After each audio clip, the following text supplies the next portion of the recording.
Bonjour tout le monde. Bon été, bonne fin d'été. Mais qu'est-ce qui a changé?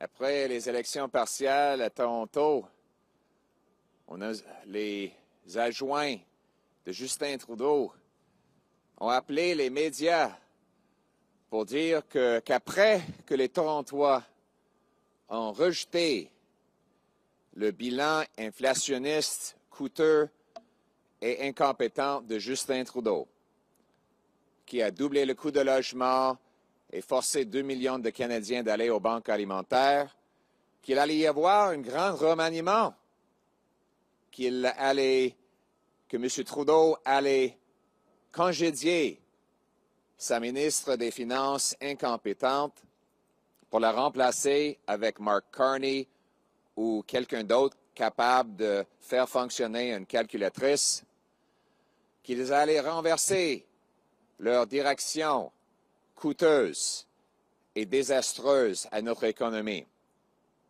Qu'est-ce qu'on a appris aux grandes retraites du cabinet libéral il y a quelques jours? Que rien va changer. Que l'ego, l'arrogance et l'incompétence de Justin Trudeau forcent le premier ministre de mettre son intérêt personnel avant les vies quotidiennes des Canadiennes et des Canadiens. C'est plus important de Justin Trudeau de garder le pouvoir que de permettre les mères monoparentales de s'offrir de bonne nourriture pour leurs enfants ou à la jeune génération d'avoir accès à la propriété ou des aînés de pouvoir rester dans leur maison.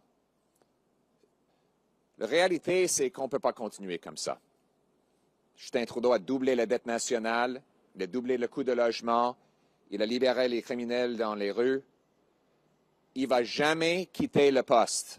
Il doit être congédié. Il y a 2 personnes qui peuvent le faire. Yves-François Blanchet, qui a voté 188 fois pour garder Justin Trudeau au pouvoir dans les votes de confiance, et Jagmeet Singh. Mon message aujourd'hui, c'est pour le Bloc et les néo-démocrates. C'est le temps d'arrêter de supporter Justin Trudeau et de voter non-confiance pour déclencher des élections sur des taxes et des impôts, où les Canadiens auront un choix entre le Bloc libéral, qui taxe la nourriture, punit le travail, enlève votre argent, double le coût de logement et libère des criminels dans les rues, ou bien des conservateurs de gros bon sens qui vont couper taxes et impôts, bâtir des logements, réparer le budget et stopper les crimes. C'est ça le choix qu'il nous faut maintenant. Les Canadiens ne peuvent plus payer le prix de Justin Trudeau, les néo-démocrates et le Bloc. Ils ont besoin d'un gouvernement qui respecte l'argent des contribuables, qui est compétent et qui va bien gérer leur pays. Et c'est ce que nous allons faire. Un parti de gros bon sens qui va couper des taxes et impôts pour rendre le travail encore payant. Enlever les taxes sur les petites entreprises pour créer des vrais emplois. Enlever des taxes sur nos fermiers pour produire une nourriture abordable. Geler les dépenses avec une loi de gros bon sens qui va réduire le coût de logement et le coût de l'inflation.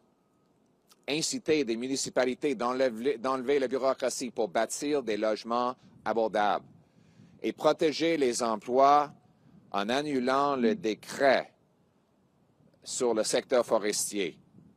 M. Blanchet a dit qu'on ne peut pas attendre une autre année pour annuler le décret sur le caribou. Et je suis d'accord. C'est pour ça qu'il faut défaire le gouvernement libéral pour que je puisse le faire maintenant. Encore plus, il faut protéger nos rues avec une politique de sécurité qui mette des vrais criminels en prison, tout en protégeant le droit des chasseurs et tireurs sportifs de garder leur propriété avec une bonne formation et avec des permis légitimes. Il faut rebâtir notre militaire et le respect pour le Canada sur la scène mondiale. Pour un résumé, il faut le gros bon sens encore. Il nous faut une élection sur les taxes et les impôts dès maintenant. Et je revendique au Bloc et aux néo-démocrates de retirer leur support pour Justin Trudeau pour déclencher cette élection et donner le choix aux Canadiens à travers le pays. C'est ça le gros bon sens.